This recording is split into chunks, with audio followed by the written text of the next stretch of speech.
Welcome to the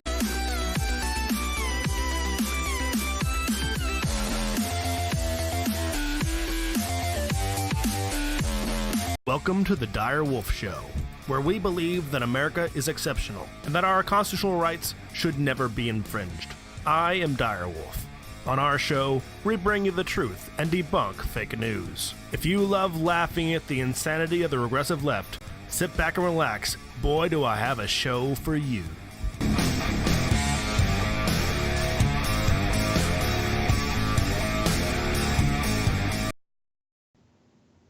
All right, you're live. Welcome back, Wolfpack. Dire Wolf here for another Dire Discusses. This time, our topic is Iran, and we're on YouTube, where speech is not free and the truth is demonetized. Along with me is my co-host, Fox. How you doing? I'm doing pretty good. So, there's been a lot going on with Iran, so we decided that would be a pretty good topic to cover in a single show, because there's a lot of history there and a lot of important things going on for like world politics that will also be directly affecting America. And what Trump does next is pretty important. But before we go on to talking about what he should do, what he is doing, or what's going on now, we probably should kind of go over how he got here in the first place. All right, so I know my foreign policy is a little rusty. I know most people's is. We do a lot of American politics here. I know a lot of you guys are here for American or at least Western politics. But the Middle East is just this big kind of knotty mess of I don't know what the hell's going on there. So we did a quick little kind of timeline to kind of get you guys up to speed on the history of the era, the history of the area, and that'll kind of set the stage for our discussion about what's been happening this week and the last few months.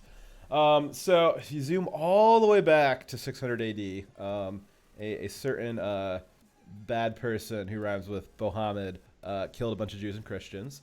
Then we zoom forward to 1979, where his religion took over the secular government of Iran and replaced that government with religious leaders. That would be the mullahs that you hear about. And the aftermath of that saw kind of more war break out in the region, kind of essentially collapse their relationship with the West, contributed to a great deal of instability in the area, and Iran's kind of been a lovely state sponsor of terror ever since. Thank you, guys. And then in the 2000s, the 2010s, just kind of in general, Iran's been working towards getting nukes, and then just generally being dicks. Then 2016, Obama era, he gets them to sign the really bad Iran nuclear deal, which effectively eliminated most of what little nuclear oversight that we had from the international community. Basically, that made a lot of loopholes that made it very easy for them to kind of skirt the bounds of that international oversight. That Iran nuclear deal also reduced sanction pressure. And then Obama, extra legally, we're still not sure if it was legal or not. I think it was illegal. Flies $1.7 billion in paper currency on pallets in the dead of night to Iran, and as part of this Iran nuclear deal, and they presumably use that to do untraceable things that bad guys do. Think about that for a moment. I just want to point out, Obama not only reduced sanctions, which means that opened up Iran to the global market and the ability to make lots and lots of money, but also gave them cold hard cash. And Iran at that time was funding and manning multiple proxy wars against our country. Yeah, that was kind of the point of a lot of the sanctions, and a part of that was very much tracking their banking, which, they don't really have a bank there, but they would run a lot of their banking through Western banks, especially in Europe. And if you run your money through a bank, guess what? We can track it and see where it's going. If you just give somebody cash, you can't check where the cash is going to. That's right. Absurd. So we are basically, I mean Obama directly funded the people that are shooting at our soldiers overseas and who are actively planning and engaging in terrorist activity in the West, terrorist attacks in the West. Yeah. So yeah, a lot of them, the people doing the terrorist attacks are proxies or terrorist groups that are being funded and supported by Iran, not Iran directly, because that's um, their strategy is to use others to fight us instead of fighting us directly. Because if they were to try to fight us directly, they would lose. Think of it like sending a mugger to somebody in GTA 5. You don't want to go beat them up yourself because then they'll get pissed at you. But you can buy a mugger to go stab them to death. That's what Iran does. Right. So the question is, how many bombs were purchased? How many how many missiles and rockets that have been fired at Israel were purchased or delivered because of the money that Obama gave to Iran? How many pensions were? I don't remember what they're called, but not Iran, but Hamas gives out pensions to any fighter who kills an Israeli citizen or soldier, and there's every reason to believe that some of that money found its way into those pockets. Exactly. The same country that made ISIS possible was funded by Obama directly. Yeah, Iran.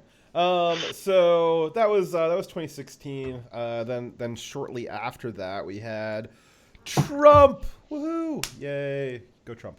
And in April 2018, let's see here. April 2018, Israeli intelligence exposed a massive underground nuclear program that Iran had been running in contravention of Obama's very weak nuclear deal. Surprise, surprise. Nobody was surprised, actually.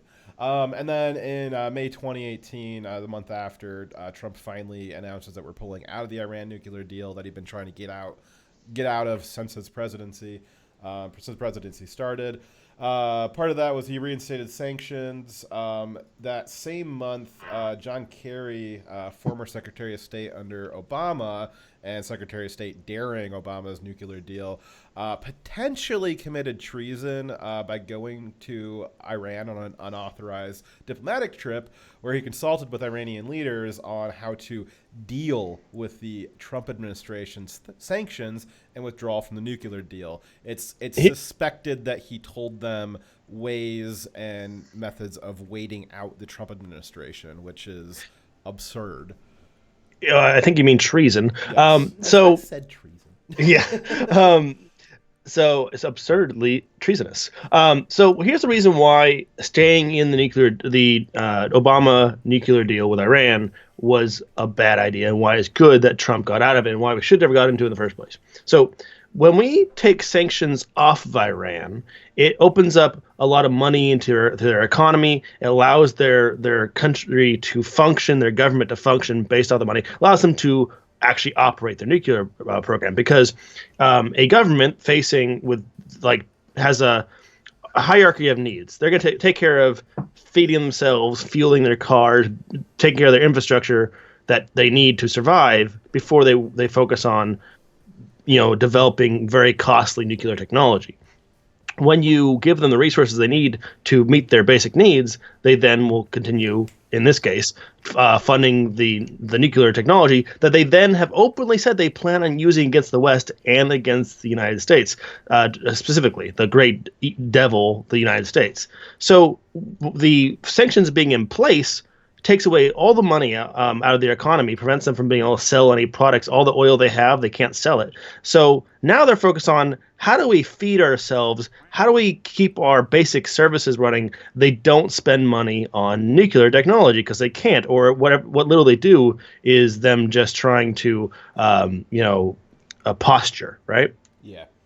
And eventually, that government that is choosing to is anti-American, who's trying to build nukes to attack us with, that government will eventually collapse under revolution because the people don't like being starved, right? Oh, yeah. The government that hates America, I thought you were talking about late Obama administration. Again, all of this was set up under the Obama administration, and after they were out, again, Obama's administration officials, like John Kerry, were going to Iran and circumventing Trump administration policy with them, which is treason. Thank you for the 2 lemons, Tetris Freak. Yeah. Much appreciated. But yeah, that's basically what's been going on over there. Is they just really hate America, and they've been doing that for years now. And so after, obviously, Trump's been trying to get pulled out of the nuclear deal, and then after he announced that we were going to get out of the nuclear deal, he spent the last half of 2018 and the first half of 2019 just generally trying to get us out of the Middle East with mixed success. And then that brings us to a few months ago in 2019, the attacks in the Straits of Hormuz, which I'm sure is a word that a lot of you guys have been hearing, and I will show you a picture of that here in a second. There we go. So that's the area of the world that we're talking about here, the Straits of Hormuz. Did you have something you want to say, Dyer, before I went through all these attacks?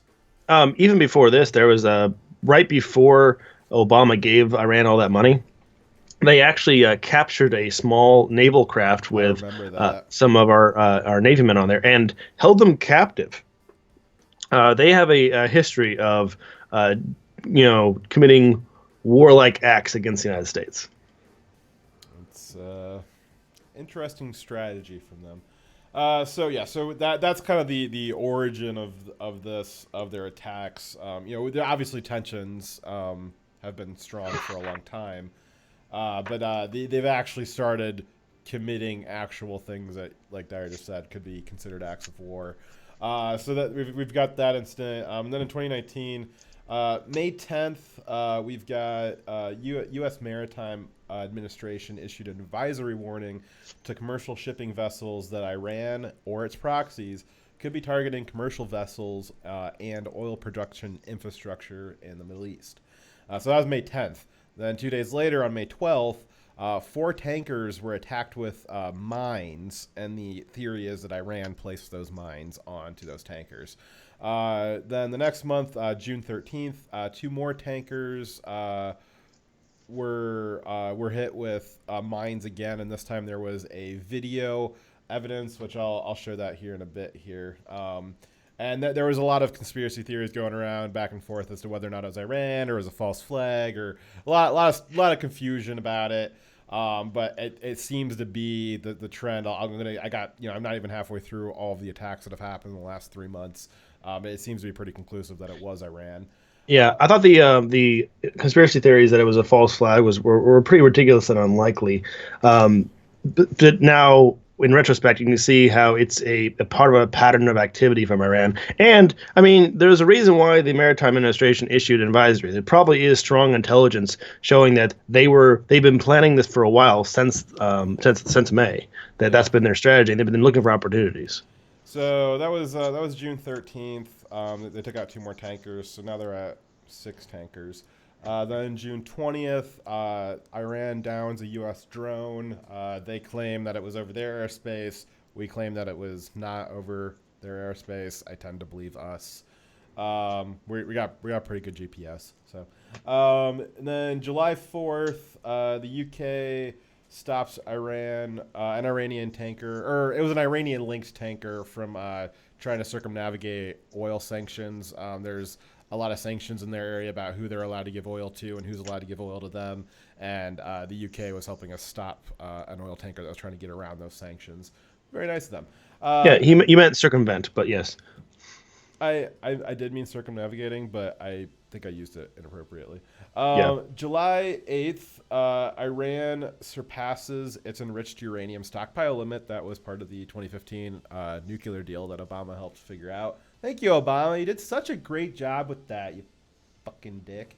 July 10th, 2 days after that, UK frigate stops 3 Iranian vessels from taking a UK tanker. That was a pretty funny story because Iran popped up with 3 their military vessels popped up, and they were going to try and take this UK tanker, and they, I guess, didn't see that it was being escorted by a UK Navy frigate, and the UK Navy frigate just pointed its huge fucking guns at them, and all they had was like some AK-47s. And it was like, the shells that come out of those frigates are about as big as your boat, so I mean, you can shoot at us, but so they just aimed the guns at them, and then those 3 little Iranian vessels scampered off. And then July 18th, The U.S. takes out an Iranian drone for violating the airspace around one of our carriers or other Navy ships. I forget what kind of ship it was. And then on July 19th, Iran seizes 2 UK-owned tankers and holds them hostage for several days. And then I think it was rather quiet last month after that happened. I couldn't find too much of what happened last month. There wasn't significant events to my knowledge, but that brings us up to this past weekend where there was a very significant event, and Dyer will go ahead and take off on that. Yeah. Before I get to that, we have so you said you weren't sure what ship, what naval ship the drone violated the airspace of. There is a carrier strike group in the area. So it was probably either part of that strike group or the carrier itself. But yeah, that's probably what that was. So familiar.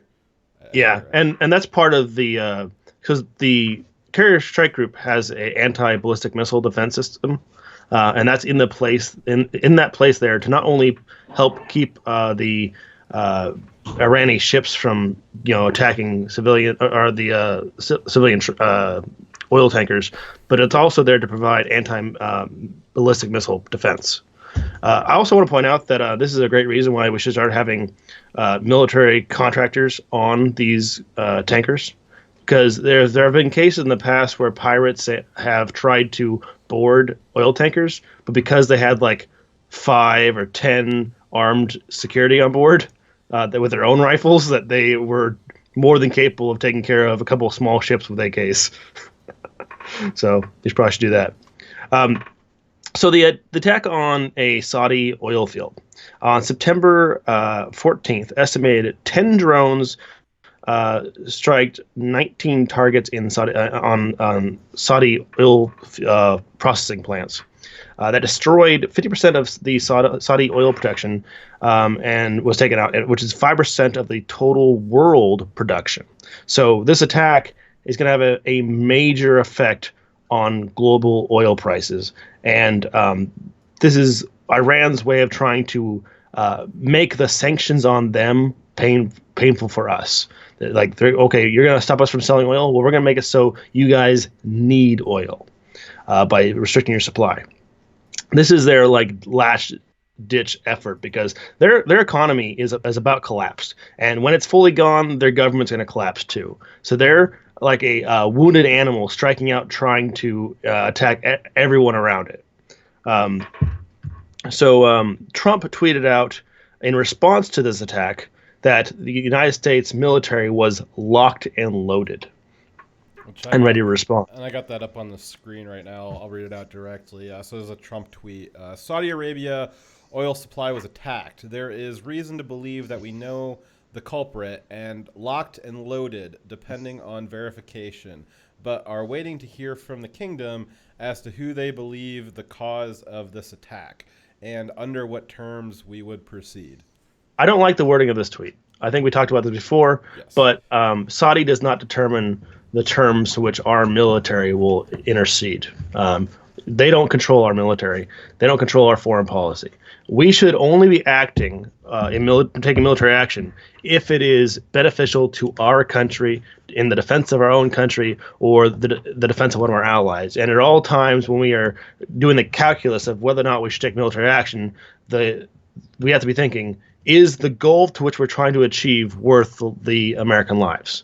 And to give you an example of when it is not worth American lives, trying to do nation building in Iraq is not worth American lives. Trying to bring democracy to a bunch of people who don't want democracy is not worth spending American lives or treasure.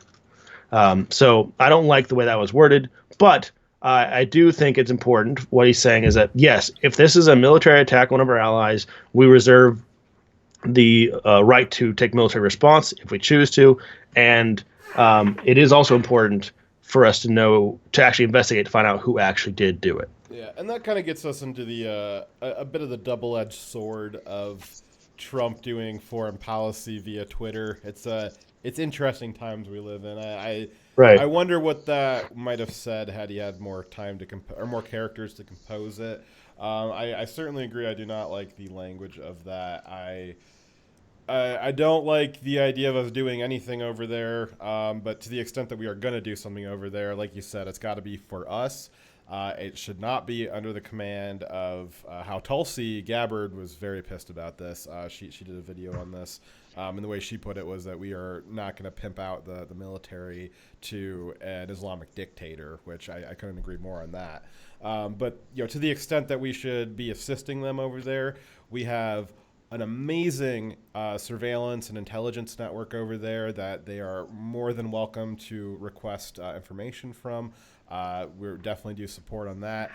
We are more than willing to obviously secure our own bases or any of their bases that are of strategic interest to us. But anything that's on the ground, that's on them. There's another tweet that we'll pull up here in a bit. But Trump, or actually it wasn't a tweet, that was part of a press conference that Trump was at on Wednesday. And he said that this was an attack on Saudi Arabia. It wasn't an attack on us, which that's absolutely correct. It was on Saudi Arabia, which heart goes out to them. Whatever, they're kind of jerks anyways. They're not the greatest allies. Not that anybody needs to get attacked, but it was an attack on them. They can respond to it. They have so much money that they're building, the 7 tallest buildings in the world. They're building islands. They can go and, throw a few. They got money to go through a few missiles over at Iran if that's what they really want to do. We don't need to pay for literally every freaking thing ever. Yeah, I'm fine with having an economic relationship with Saudi, even though they are, it's a dictatorship that does a lot of immoral things. But I think that having, relations with them within the economic sense is good for spreading our culture to them and hoping to influence them. But that doesn't mean that we have to fight their wars for them. No, they can fight their own war. And I totally behind helping with our massive amount of resources to make sure that they win. Yeah. But the excuse of, I know this is one thing that a lot of military leaders are thinking of is, they buy a lot of our weapons from us.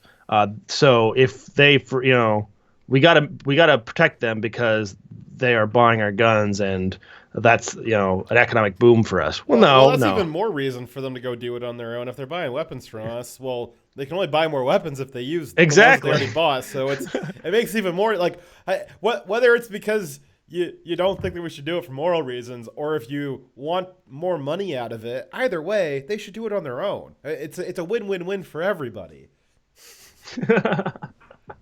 Right. So the next thing is on September 15th, Yemenis Houthis, the Yemen Houthis, took responsibility for the attack. The Houthis are known Iranian proxies. It seems obvious that it's a state actor. So first off, the Houthis may have taken credit for it, but we know from our intelligence that was already released before the 15th that the attacks came from Iran. The drones flew from Iran. The rockets that were fired because of the range, the limitations of the drones and the rockets, they were fired from Iran. The sophistication of I think earlier it was thought to be 10 drones. I think the number got bumped up to 20 drones, but it was a lot of freaking drones that they had. And they were flying them around areas that are heavily patrolled, heavily radared, so they were able to evade that somehow. And then they were able to get at least 19 missiles on target. That's a pretty sophisticated operation that would be something a little above what some goat pounders in a cave would be capable of producing. So it seems much more likely to be a state actor. Right. So just simply knowing what the radar ranges and maps were for the Saudis requires a lot of intelligence, as in like military intelligence. It also then be able to fly those drones, those drones in a very specific route to avoid those radars is a difficult task that just random untrained terrorist groups would not be able to do.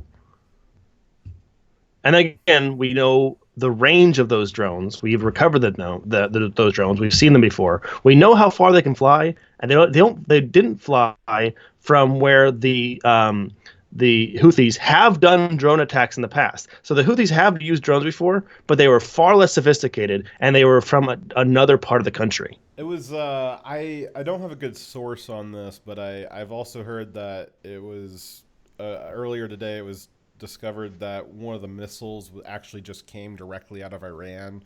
Yes, like it was confirmed that the flight path came from Iran, and so I was like, okay, well. So it was Yeah. what I know of. It was 10 drones. But there was also rockets that were fired. Okay.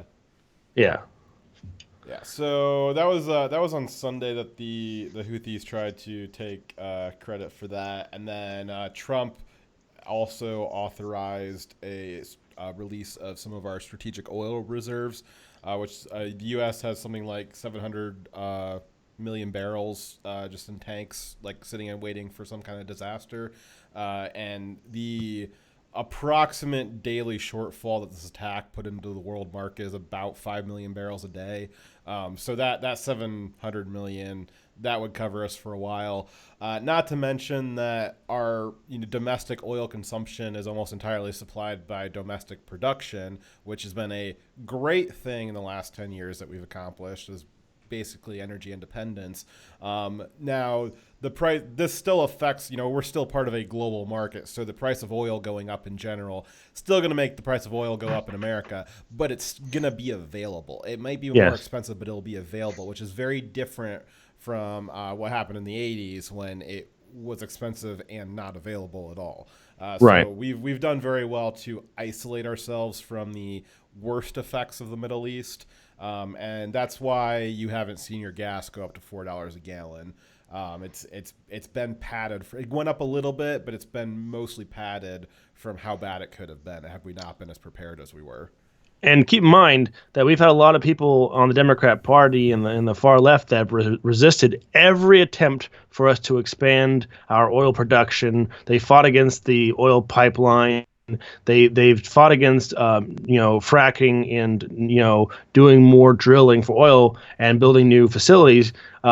If we had given them what they wanted, and that is to not expand and develop and improve our oil production, then we would be at the mercy of governments like Iran. When they cut off the oil supply, they used to be able to hurt our country. They used to be able to hurt every American in the pocketbook. But now we can sit back and laugh as we use the oil that we pumped and we produced on our own. Yeah, if this was, if our domestic production was at even 10 years ago, 2009 levels, there's a pretty good chance that we'd be at war right now only because of the oil. We've given our fracking. Everyone wants to talk about fracking.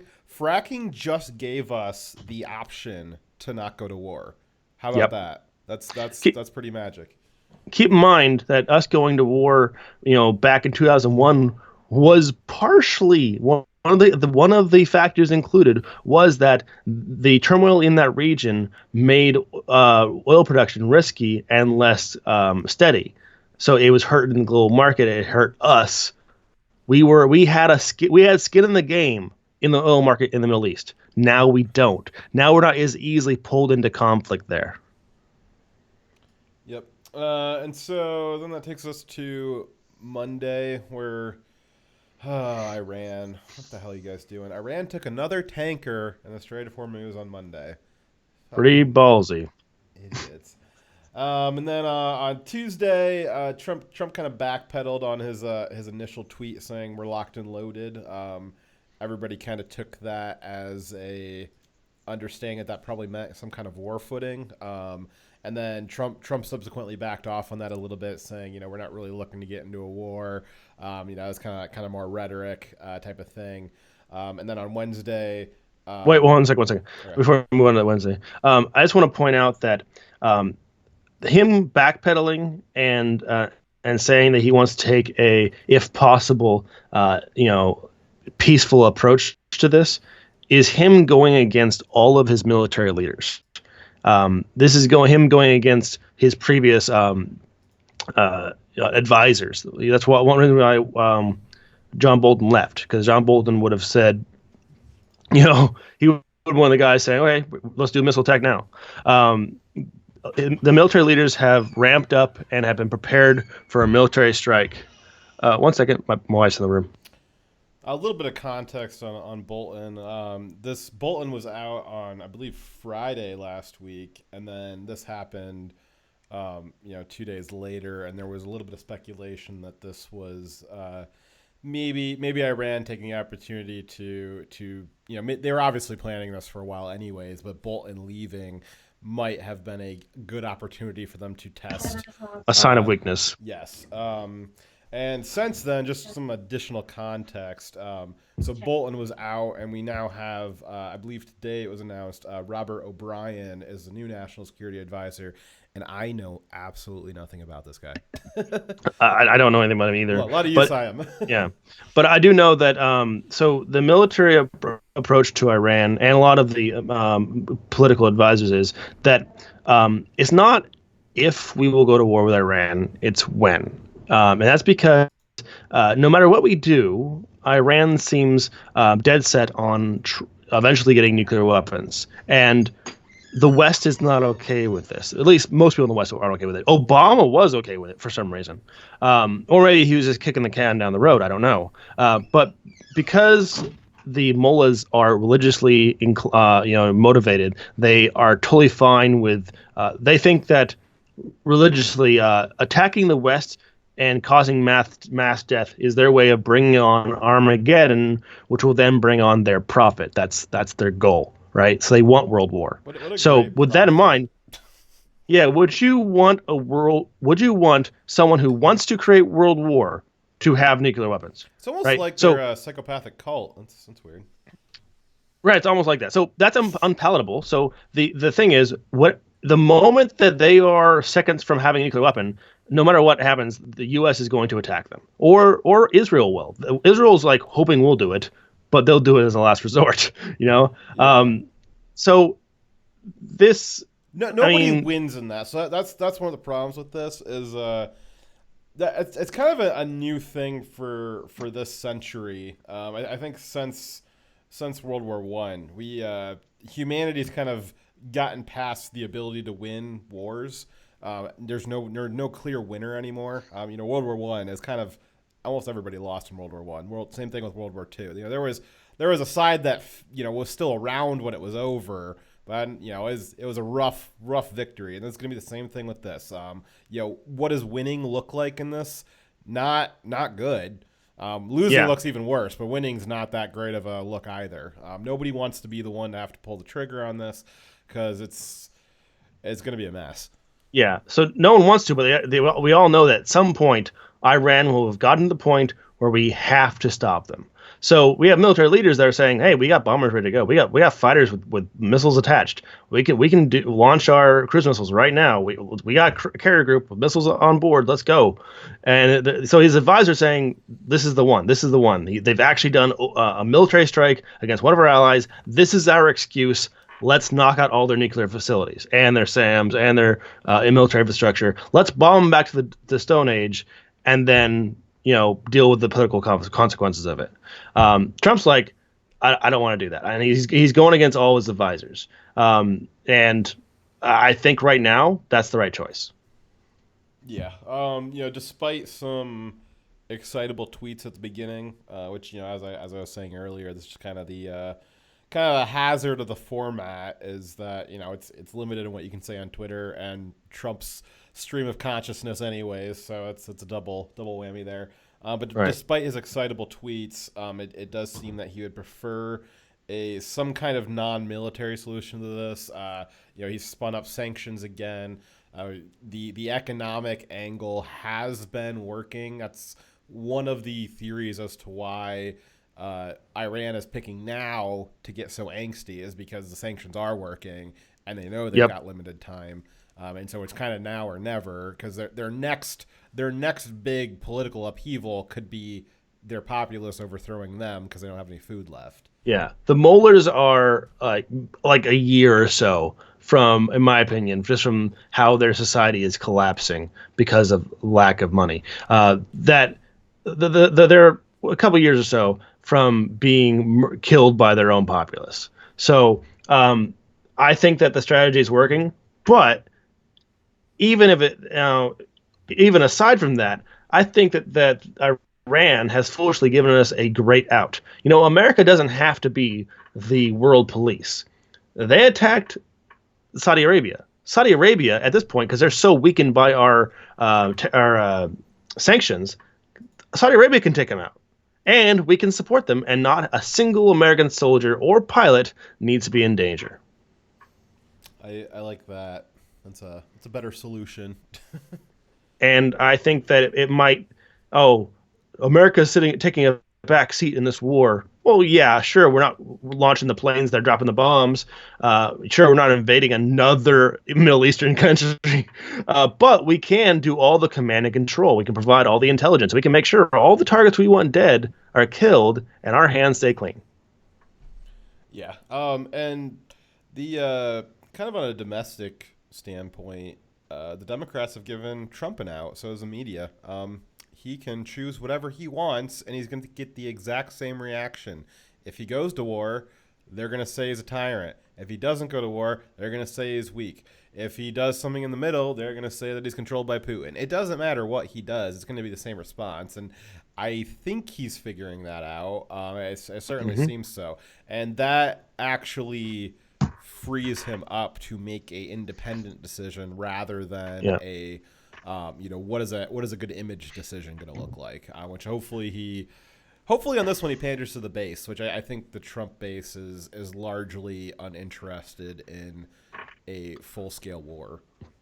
Yeah, Trump also made a great point. I was going to get to. He says, so if we did attack Iran, it is be a rallying cry for all the Islamic countries in the area to fight back against the West. It's evil America killing Muslims, right? So it's a rallying cry. It helped to unite them and also more empower the Islamic religious groups, and the terrorists. But if it's Saudi Arabia fighting Iran, then they don't have that same unity or that same battle cry to call all the Muslims together against the West. Yeah, the propaganda's not as good. Yeah. And then Shipman Dank post, you're half. You can't read that out loud? You're half right, but I won't tell you which half. I can't confirm or deny which half is correct. Lies and slander.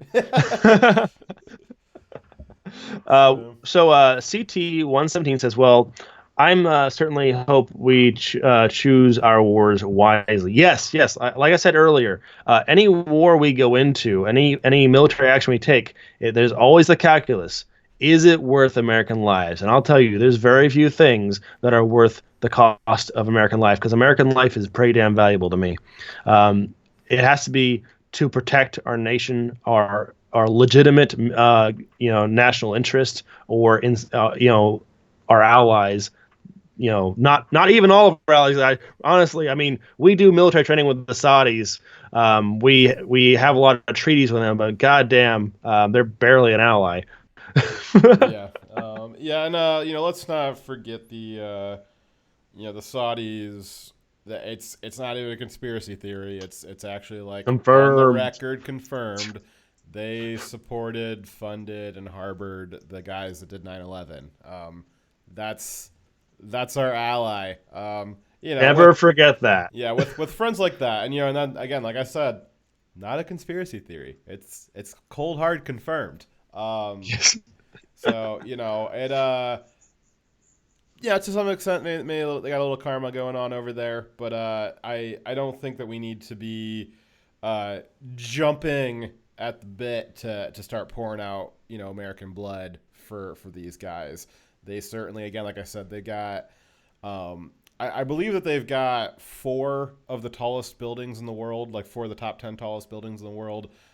They've got islands that they're building. They've got super resorts. They've got somehow they built a Arctic themed ski resort in the middle of the desert somehow. I don't know, but they got more money than what they know what to do with. What they could do with it is help secure the frickin' region, and there's no reason for us 6,000 miles away why we should be spending blood and money doing that, while they're building the next tallest skyscraper. That's absurd. That's absolutely absurd and unacceptable.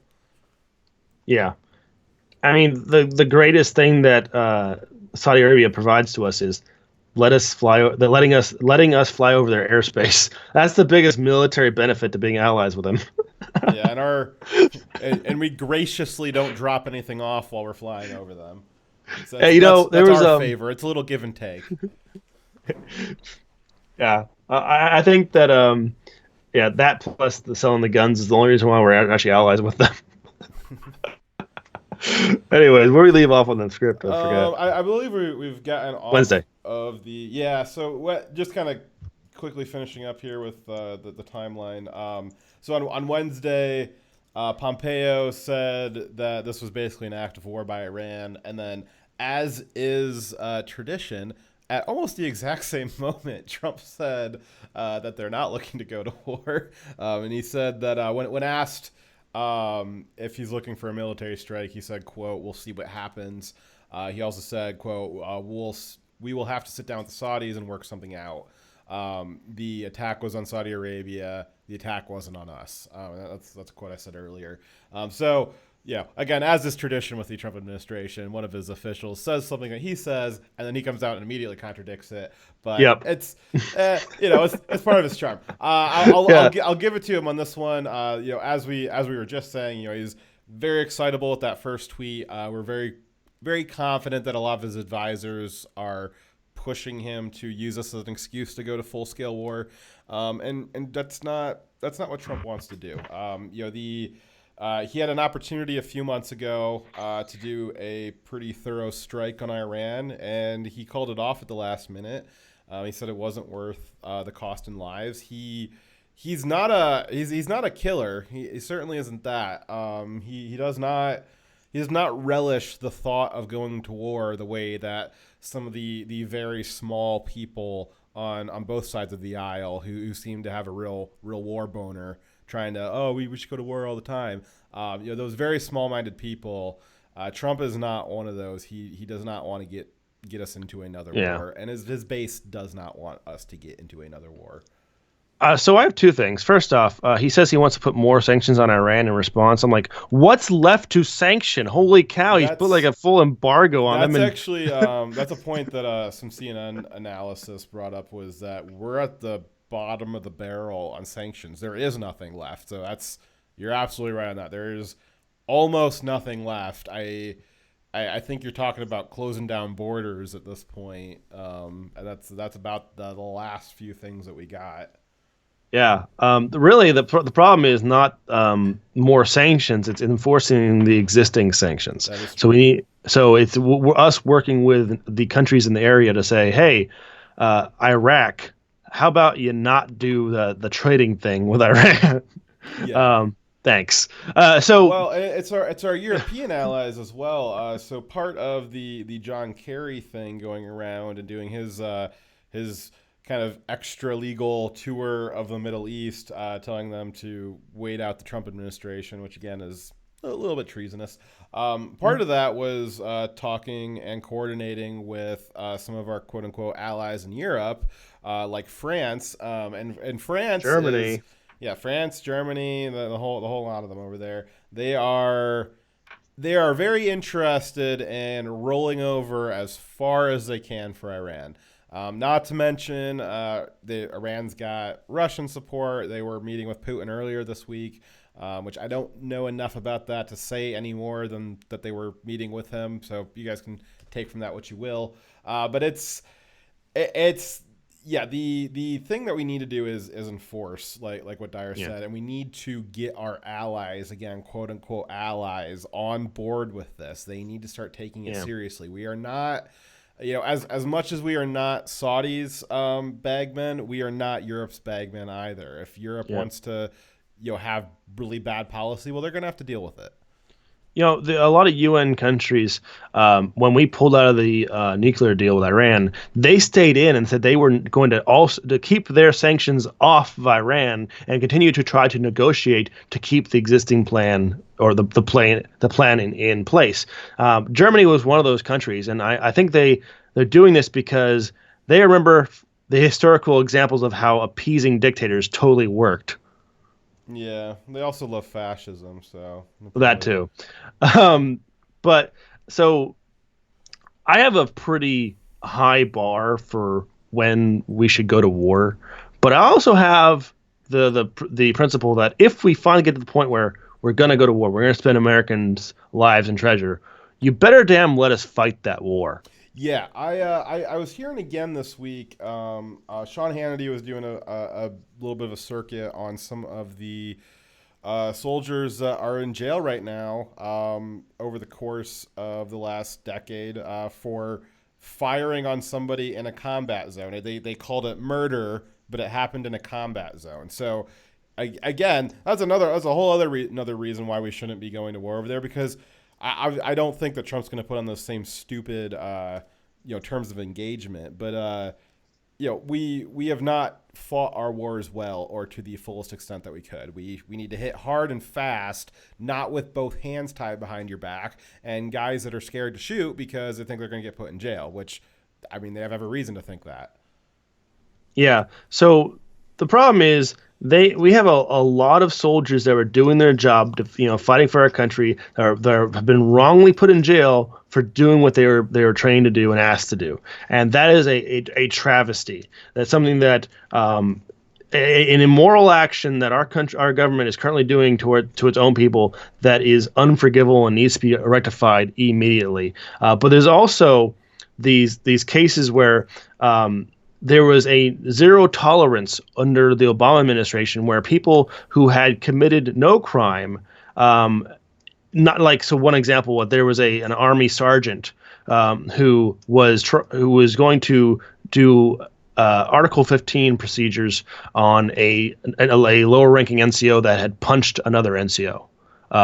So insubordination, right? So he was going to do non-judicial punishment for this guy.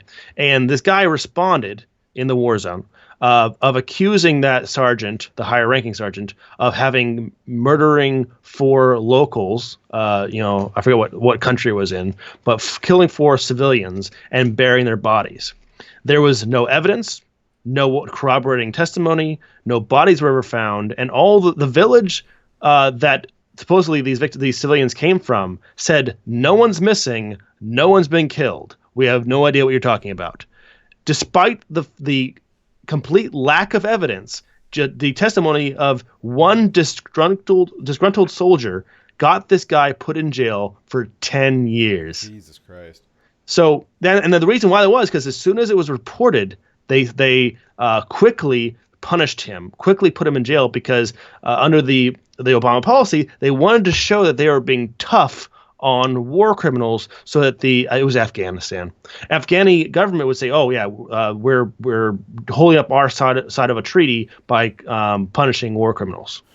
Yeah, and so that's what's concerning about getting into a war now. So it's not necessarily about That's not a war. Yeah, exactly. Well, it's so let's say Trump does go into this. We do get pulled into a war. We got, a good 13 months of war under a Trump terms of engagement, and then you got to roll the dice. I mean, the initial push into the Middle East was under Bush, and we had one policy under Bush, and then Obama came in and said, okay, instead of pulling out, I'm going to just let you guys sit over there like scarecrows to get shot at with your hands behind your back, and you guys can't do anything. And if you do something, I'm going to vindictively put you in jail. And that could very easily happen if Trump does not get a second term and we were forced into doing something. So that's a whole other reason. And that's an American issue. That's something with domestic issues. One quick second. I want to respond to CC in the chat real quick. Okay. I'm sorry.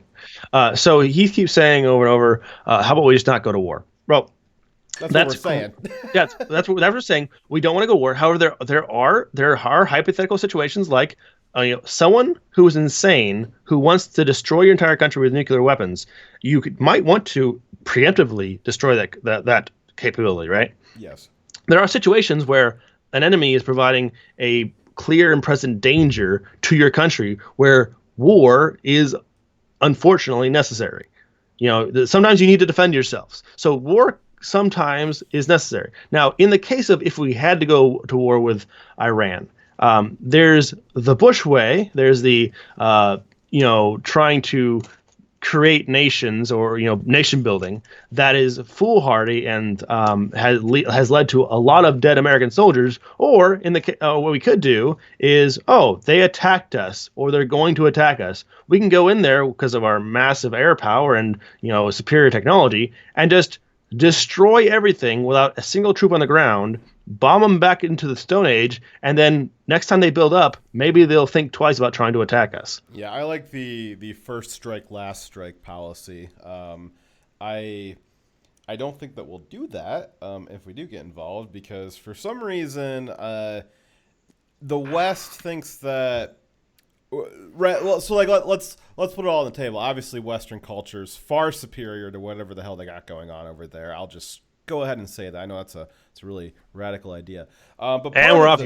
Yeah, we're off YouTube.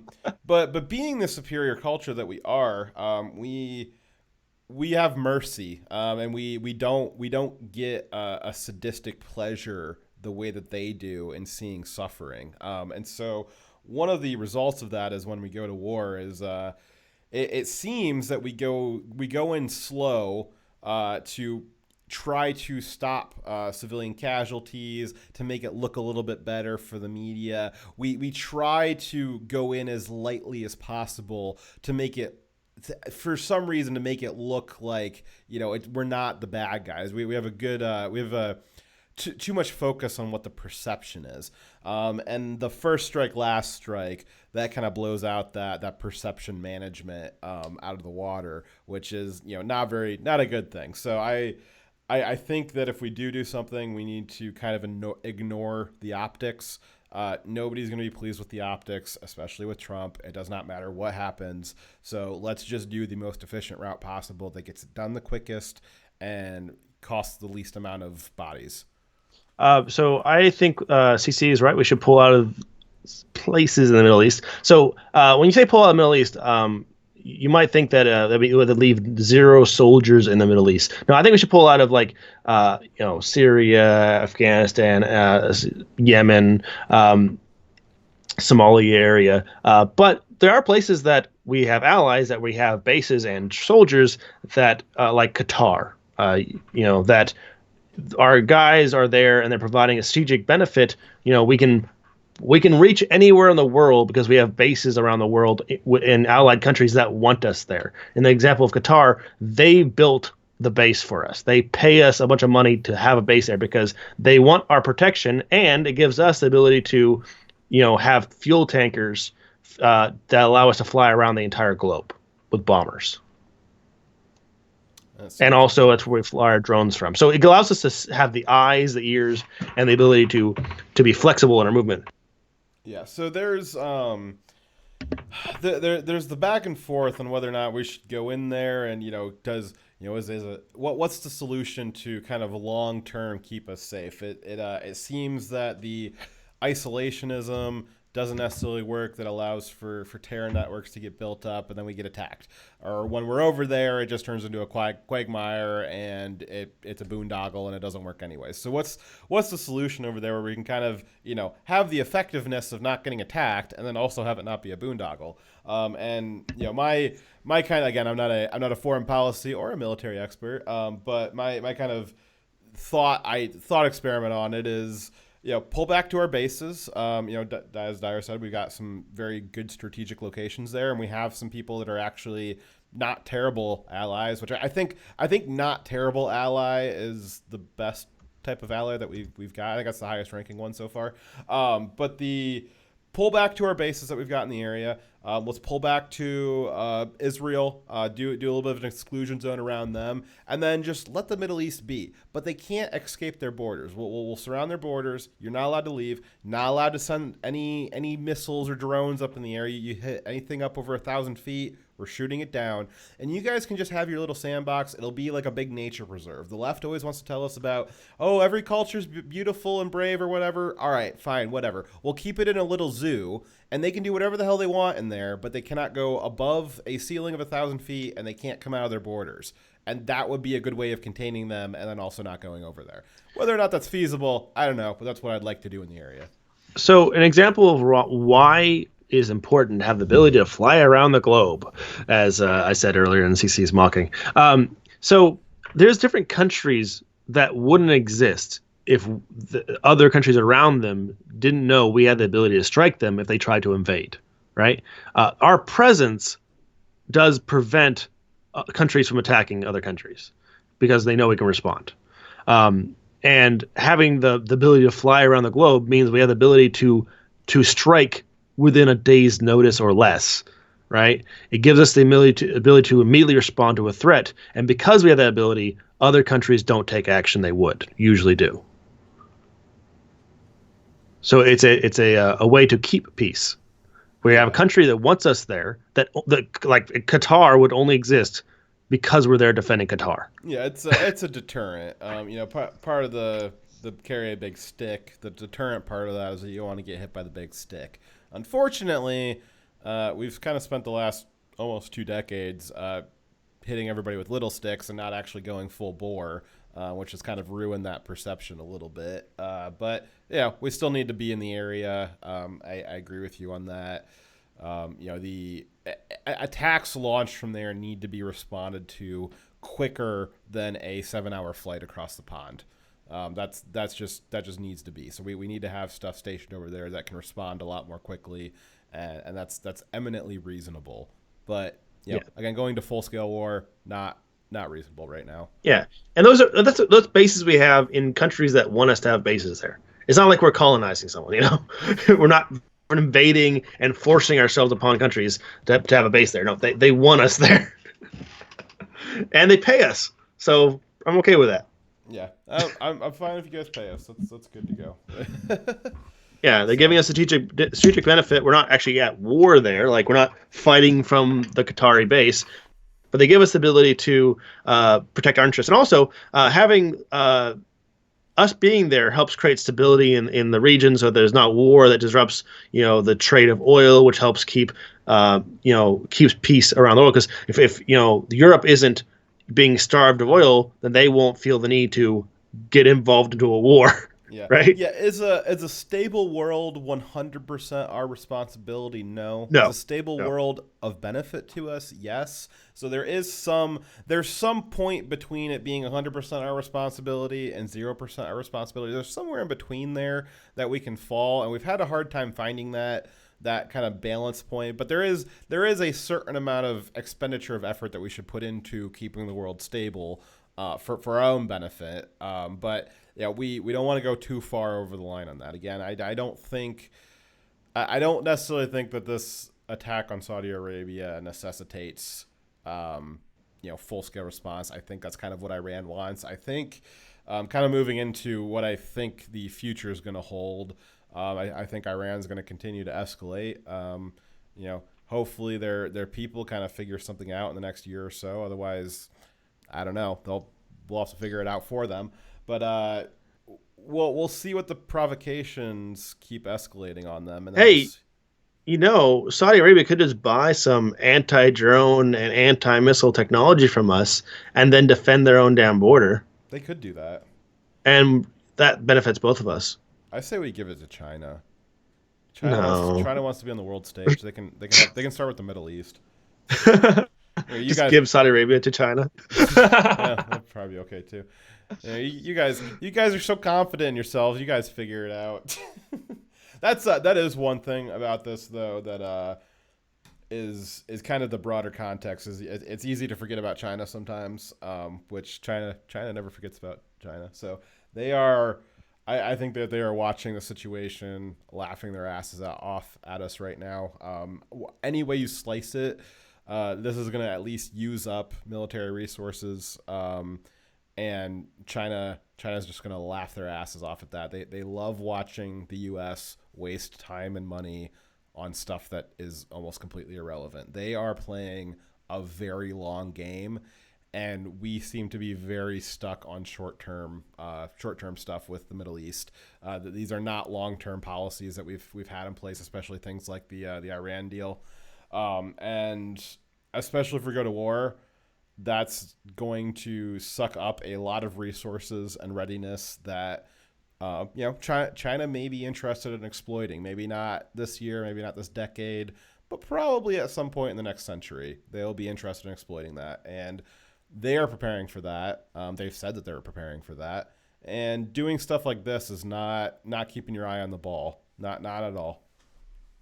Yeah. So there was a while back that there was, I think with Christiosity, was mocking a tweet from Trump when he said that before he was in office, that our planes weren't flying and we didn't have enough bullets for to do it in the military. And she says, well, if you didn't have planes flying, you didn't have bullets, how were we fighting wars? That's the point. We had all our resources were going towards fighting the wars, but back home, our soldiers weren't being trained. Our vehicles were not being maintained. They were not being used for training. So, for example, the Air Force, right? Those pilots, to be good at their jobs, have to continually fly to maintain those perishable skills. The people, who operate the tanks and the artillery, they have to practice those skills to be good at it and to maintain that ability to respond to an actual war, right? But because we didn't have money, they didn't spend any time, they didn't have enough fuel, they didn't have enough bullets to train and be the best military in the world or to maintain that status, right? Yeah. And we also didn't have money to develop. They joke, well, you had money to fight. Yeah, but it's not about what technology you have now. It's about the technology in the future. We have to constantly be trying to advance the technology we have because our adversaries, the Russians and the Chinese, are constantly trying to catch up to and surpass our technological abilities. And because of Obama, the Chinese have gotten so much closer to our level of technology, and we are not. They're risking catching up to us. Well, not only because just raw assets, regardless of the the technology gap, that's caught up enough that one side or the other could win it with just pure numbers. And the military that we have right now, the readiness that it's at right now, is very recent. As a Trump development, he has worked very hard to rebuild what it was that Obama destroyed. And had somebody like Hillary won the presidency instead, she probably would have been super ready to go to war because she loves war. But we also wouldn't have really had a ready military to go with. I can't imagine her having increased military spending the way that Trump has, which I'm a debt hawk. I don't like spending of any kind, but I also don't like getting invaded. So, there's that. The federal government should be responsible for very few things, and their main responsibility, in my opinion, is our defense. It's almost like there's something in the Constitution about that. I'll have to read that someday. So because of that, I'm totally fine with a large portion of the federal government going towards the mutual defense of our country. So yeah, I'm okay with military spending, particularly when I see how it's affected. Now, obviously, I think there needs to be more. So there should be more controls to prevent waste, fraud, and abuse. Every time I get asked by my leadership, by the officers above me, hey, what are the enlisted thinking about? I'm like, how about not forcing us into these single point of failure contracts that cost us a hell of a lot of money for something I get a lot cheaper? Stop wasting the U.S. taxpayers' money. That's my response every time. I'm not very popular when I say it, but it's the truth. It's the one thing I care about the most as far as preparedness. I am wasting the entire annual salary of soldiers sometimes when I buy something that is unnecessarily expensive, and they're forcing me because we have all these political deals that require us to buy from this single contract.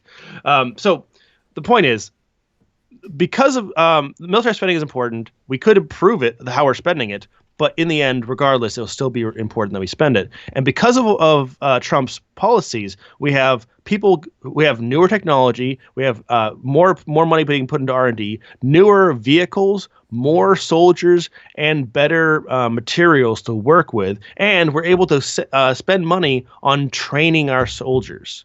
So we're better off because of Trump. But the thing is, because of the Obama years, it's going to take just as many years of being well funded to repair the damage. And there's no reason to use up all of that readiness right off the bat. Again, that's something that we would love to save for. I hate to say it. I think China's playing a long game. I don't know. I hope I'm wrong on that. And I think it'll be decades before I find out, anyways. But we don't need to. Again, we just, as Dyer just said, we got a long road ahead of us to continue repairing what Obama broke. And it's not in our interest to use all that up right away. And I think to your point on waste, fraud, and abuse and military spending, as in all parts of the government, two things can be true at the same time. We need a ready military, and that costs money. And also, the military budget could probably be a little bit smaller if it was more efficiently used and managed. But it's two separate things that are true at the same time, and they require two different solutions. In the context of Iran, the amount of money that it costs to get our military ready to defend ourselves, that's not necessarily as relevant as it is to how ready are we. When we're talking about the next election cycle, then we can start talking about getting some of these politicians that are earmarking everything for their buddies and their donors. That's a conversation to have then. Yep. Definitely, that's one of the biggest struggles with the military and political establishments and how they interact. I think that the civilian leadership really tie our hands and make things more expensive than they have to be. It seems that, yeah. I had you can finish off. I had another. I wanted to spin it seems ironic since the civilian leadership is supposed to be like keeping the military in line, and yet they are, because of their policies, making us waste money. It's a perverse incentive structure. The more money you guys waste, the more money their donors get to collect and redonate back to them. Well, yeah, the companies that we're buying from are companies that have, like the family members of politicians. The nepotism is amazing. It's so weird. I can't. I have a hard time imagining that. Right. All right. So, Dyer, I'm gonna ask you some questions that you're gonna regret in a week, a month, and a year from now. So, what do you think this looks like a week, a month, a year from now? So, in 1 week, and I'm gonna hold you to it. Okay. In 1 week, I think there's going to be more aggression from Iran. I think that the U.S. is going to do further on-the-ground investigations that are going to result in clear evidence that it was Iran that did the initial attack on Saudi Arabia. I think that in next month, that the Saudis are going to put a lot of pressure on Trump and try to get him to either instigate a military strike or be equal partners with them on a military strike. I don't think Trump's going to do it. I honestly don't, unless something very drastic and happens to an American interest, like an American base in Qatar being hit. If that happens, the reaction will be swift and violent. There will be no Iranian military anymore. So ill-advised, if I were an Iranian mullah, but they're also stupid and insane, so they could do that within the next year, because in the next year, the mullahs are very at risk of losing their government and being murdered by their own people. I think they're going to, in that year, become increasingly erratic and violent and attack our interests that are within their reach. There's going to be increased attacks from terrorist groups like the Houthis and Hamas to try to put pressure on Europe to take off the sanctions. I don't think that they really have any hope of taking sanctions off us. They're attacking because they know attacking the oil tankers doesn't hurt us. It's hurting Germany and France and Britain. Their goal is to put enough pressure on those countries to say, okay, we'll take the sanctions off and we'll buy your oil, right? So I think that's what their goal is. I think that they will fail at that goal, and at the end, in more than a year from now, either the country will have collapsed or they will have tried to go to war, but they'll be too weak to win it. All right. Well, hopefully that's what happens. That seems like probably the easiest route. Oh well, you want the doomsday scenario? I could do that. Make it but glass. Doomsday scenario. They spend all their money on getting a nuclear weapon, and they attack Israel, and that causes a world war. Yeah. And we turn the Midwest. I wonder what are the treaties that kick in for the world war there. Who would be on the other side of that? So Russia is supportive of Iran. Is Russia going to go to a nuclear war with the U.S. over Iran, though? Are they that buddy with Iran? I know they like them because they're jerks, and Iran's a jerk, so they're kind of jerks together. But is Russia really interested in going to nuclear war over Iran? So there's kind of the United States has launched a nuclear missile. Knee-jerk response. Fire nukes back thing that people are worried about, right? Yeah. Then again, if Israel gets nuked, we might just use conventional and just obliterate them with a bunch of Moabs. But if we get nuked, though, there's a very good chance that whoever's in charge is going to tit for tat. Goodbye, Iran. You just had doomsday scenario, right? What's the worst case possible scenario? So the SAMs and the radar sites that are owned by Iran are owned by or sold to them by Russia, and Russia gives them a lot of intelligence and a lot of support. Worst case scenario, Russia thinks America is weak and thinks that they can defeat us and then have free reign of Europe, right? So in that case, attacking us if they think that they could beat us would be why they might help Iran. They prefer kind of do what Iran does and fight proxy wars. Oh, who am I talking about? We also do that. We were supporting rebels fighting against other rebels. We had American-backed rebels fighting Russian-backed rebels. So I'm not saying. Well, I know. At one point we were. It was like 2 or 3 years ago. At one point we were fighting. I believe Syria in one part, and then we were fighting with Syria in another part, and it was like a weird, depending on which region you were in. It was just weird 3-way attack where we were partnered in the south with the same people that we were attacking in the north. And it was just weird conglomeration of proxy stuff, basically against ourselves. That's because we were supporting a few groups that were anti-Syria but also anti-ISIS, right? Yeah. And then the Syria government is also against ISIS but also against the groups that we supported. But was supported by the independent groups that were supported by Russia. So when ISIS attacked, the Syrian government would be fighting alongside our rebel groups to fight ISIS. But then when they're done fighting ISIS, they fight each other. Such a colorful culture. 15 different individual groups that were fighting each other in that area. Just so you know, 15 individual armed groups.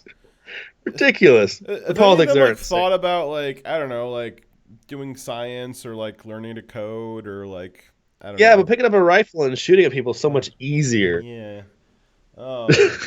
So, do you know anything about who would be if let's say best case scenario Iran has a internal revolution and they do their own regime change from within? Who's do you have any idea of who's in that? What kind of people we'd be dealing with in that case? Because I gotta guess if you don't know for sure, because I don't know for sure either.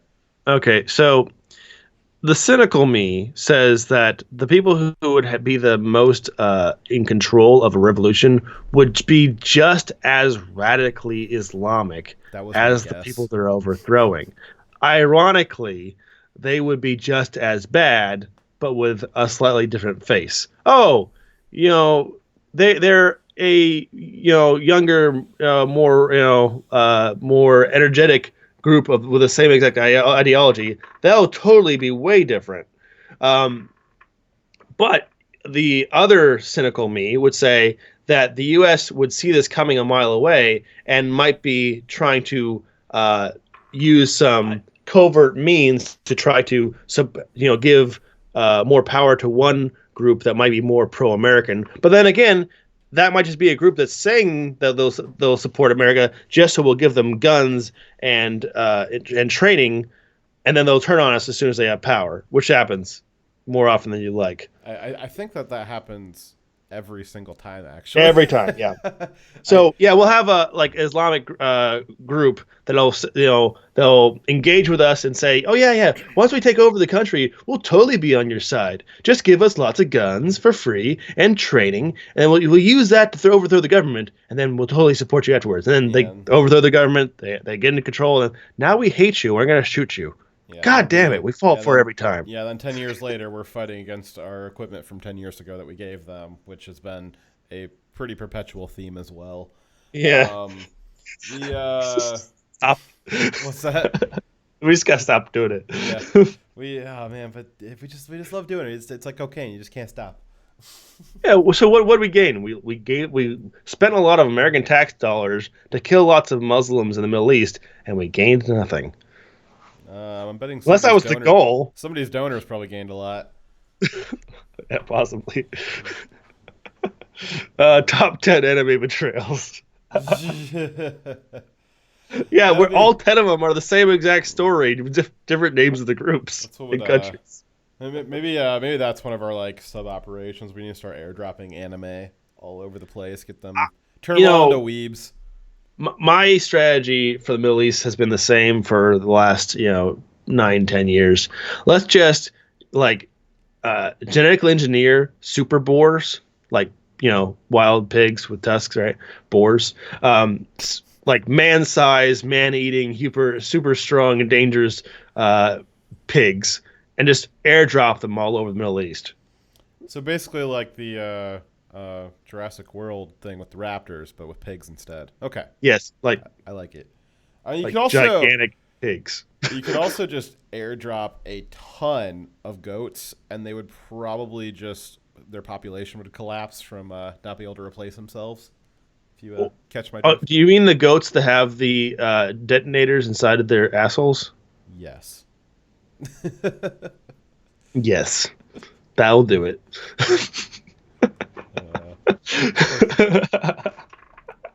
Oh, jeez. I wholly support that. So Trevor says, Dyer, that's literally how the Spanish reconquered their nation from the Moors, with pigs. They would fight battles, win, then put pig farms all over the land.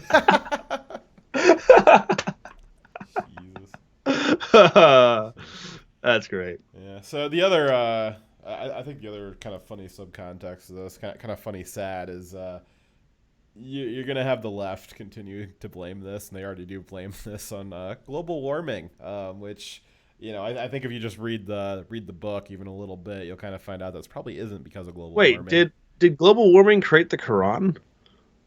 Yes. Oh, I thought his name was Muhammad. Yeah, which completely throws off the whole thing that they did in the 80s, because in the 80s they were talking about global cooling. So maybe it's just the climate change in general. Anytime the climate change happens, I don't know, Islam's got to do terrorism. I guess. I don't know. That's what I'm being told. It's part of their strongly held beliefs, and we can't criticize what they believe, right? Because that'd be bigoted. Yes. Not all genocidal cultures. Yeah, not all. CT117 says the tusks from concept art of Zootopia. I have no idea what that is. Well, I know what Zootopia is, of course. Oh, I know what you're talking about. Yeah, they were like. But I know what tusks are. It was basically just like tusk, like anthro people. They were like enforcers. So. Oh, okay. Well, that'd be your genetically super engineered man pigs. Yeah, man bear pig. Yes. Man bear pigs. Yes, we want to genetically engineer man bear pigs to send them. Wouldn't that just be poetic justice, though? Oh yeah, that's right. They don't like pigs, do they? No. They find them as unclean. If they touch pork, they have to kill themselves. Yeah. Or kill us. That's the alternative. I don't know. What kind of culture doesn't like bacon and dogs? I mean, Jesus Christ. But they love goats. We love They just goats. love those goats. Yeah, I'm gonna have to go ahead and say that if your culture does not like bacon and dogs, you do not have a good culture. Yep. Start over from scratch. Yes. And if you want some help with that, just keep antagonizing us, and we'll help you out with that. But like we said, we prefer that they don't. But if they are going to, either all or nothing, right? It's got to be, if we're gonna do something, it's got to be really hard, really fast, and then there's no reason why we couldn't level them in a week. There's really not a lot of reason why we couldn't do that. And so there's no reason to have a long, protracted, generations long war. We were just talking about, Afghanistan last week.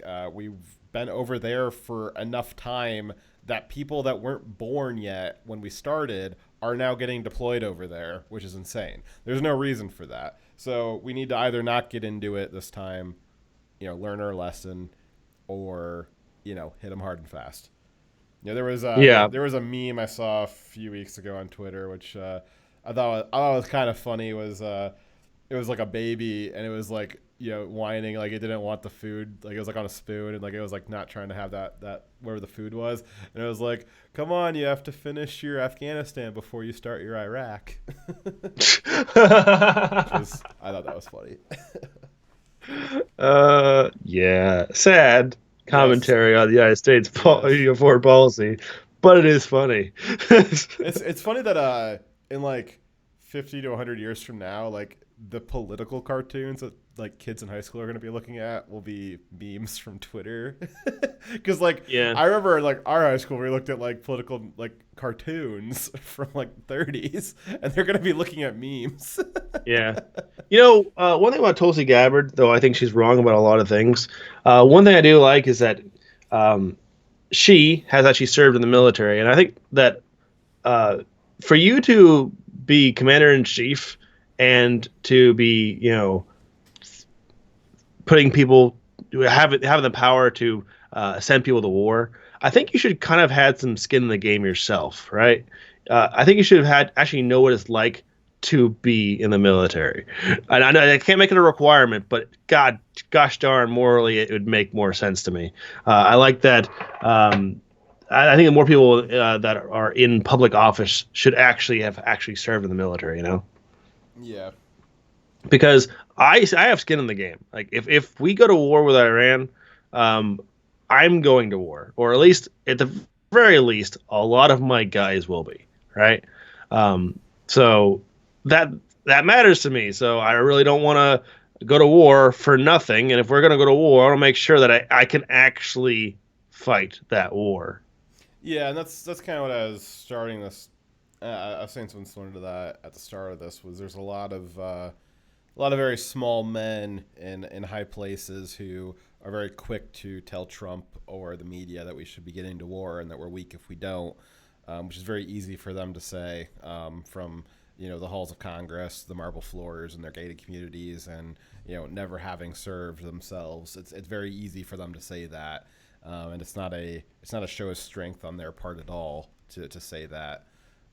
Yeah, I do think that having it's of great benefit to have a civilian leadership for the military, but it is there's something I think it's actually almost ironic, because the thought is that if you have military leaders leading the military and have full control over it, you're going to have kind of rogue military. They're really going to want to go to war all the time. When actually, I think the contrary to that is that you would be a lot more cautious to go to war, because you would understand what that means. You understand the cost of that, and that as with Tulsi, that kind of creates a caution that civilian leaders sometimes lack.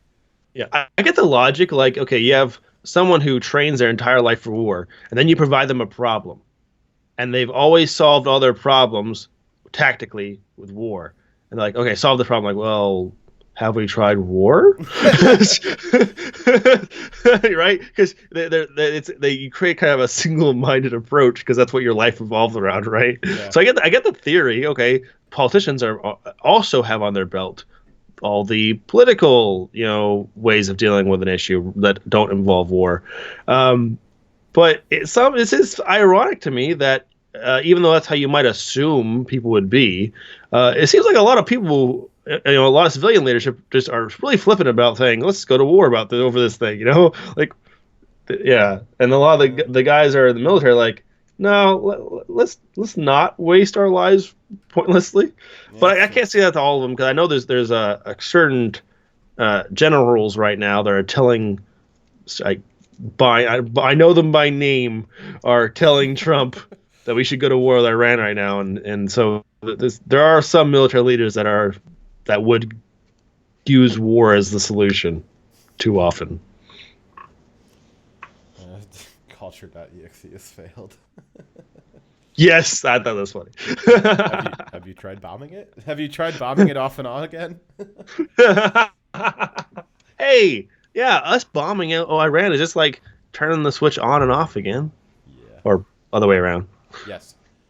So, well, we could talk about Iran and foreign policy for probably the next forever, which is one of the reasons why we wanted to do that on one of our discusses nights, so we could have a nice long open-ended time to discuss it. Do you have anything else to add tonight, Dyer? So what's the chances that the mullahs like just realize one day, you know what, Muhammad was an asshole, and we probably shouldn't pick a fight with the one world superpower? I'm gonna go with 0. What's like the lowest percent that you can have? But before something above 0. I think it's an infinitesimal chance. A lot of zeros. Yes.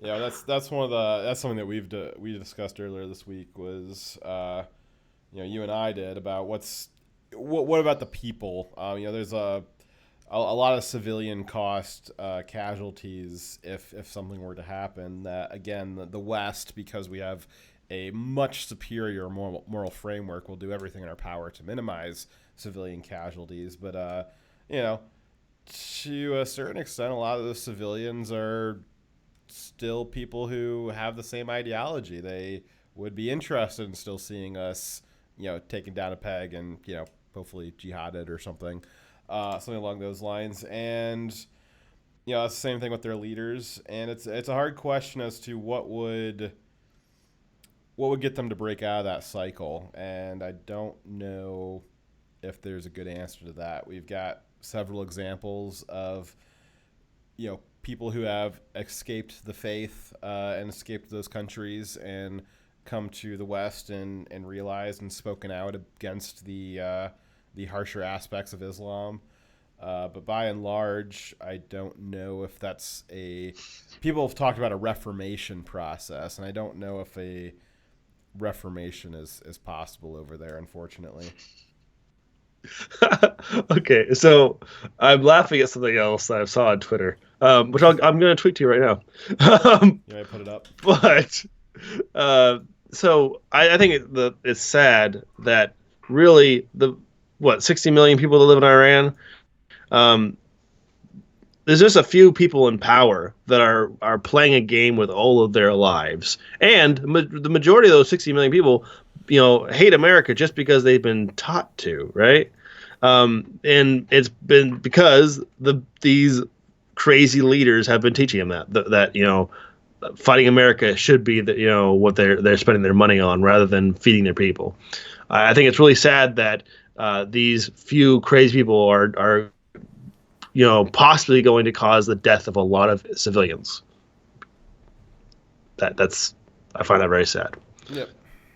And it's the sadder thing is though is in Iran they've flipped their power. Other Islamic states have rotated their power multiple times over the last century, and every time, like you said, they get a slightly different face, but it's the same goal. And so if it's not the current people in power, it'll be the next people in power. And I don't know how deep you got to go on that bench before you find somebody who's not a genocidal psychopath. Yes. Can you open up and show the last thing I retweeted? I will To end on a happy note. Oh my god. Okay. Let me.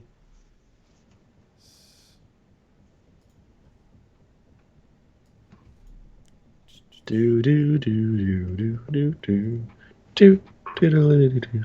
Alrighty, what we got here?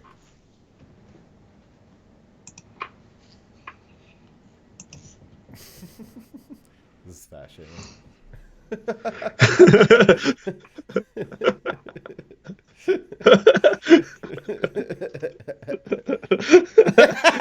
Its eyes got so big.